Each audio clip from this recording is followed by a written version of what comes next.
Once Wendi suggested that her ex, Jeff Lacasse, might be a suspect, Detective Isom brought in a photo of Jeff for Wendi to sign off on. And I can only imagine Wendi was thinking at this point, it's working. Will you put his name underneath there, please? This is so creepy. It was so creepy to see Jeff's picture. Like, it looked like a weird mugshot. Like, it's, can you... Oh, dear God. Email to Jeff on the 14th. What I haven't looked at any of that stuff. Yeah, I could probably find it for you, like, in my... Well, I'm just saying, like, if we stop at my house, I can go to my son. Yeah, I'm sure you have that email right at your fingertips. When, speaking of your son, I thought it was so cute how you packed up and hit the road the next day, with your parents, of course, and boys, and Detective Isom gave you a little ring-a-dang-dang. He asked for DNA swabs of your boys. You told him to go through your attorney. You told him to pound sand. That's essentially what it means, right? Someone did this for a reason. Yep. Disability. God, I have so many social workers in my life.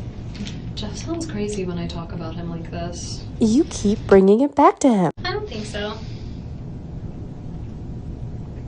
I really hope he didn't do this. Are you aware that in her law enforcement interview, Wendi Adelson suggested you as a potential suspect? I am aware of that. And did you cooperate with the police in this case?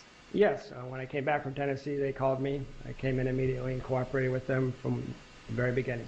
And were you able to provide an alibi that eliminated you as a suspect from committing this murder? Yeah, pretty solid one. They had me on videotape at a Kmart in Tennessee a couple hours after the murder, using my credit card with my cell phone showing me there, so it was pretty good alibi. And is that because you did not follow the plan to leave at 11 a.m. on July 18th?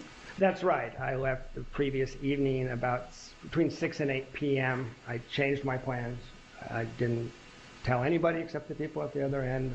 I certainly didn't tell Wendi Adelson we weren't speaking, and so I was already out of the state by the time of the murder. Is there something that would make you feel like he would be capable of something? Who is capable of doing something like this? I don't know anyone that, like, I represent victims of trafficking, but, like, I don't know the traffickers. And, like, I don't spend time with them.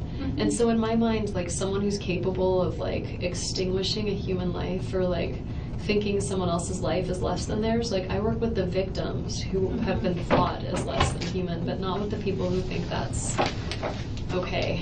Well, newsflash, your ex-husband, who you laid next to for 10 years, is the victim. And you didn't lift a finger. You didn't even try to make sure a rabbi was by his side. You were forced to go down that path. Not something you wanted to do. You didn't even have the decency to call his family. How did this happen?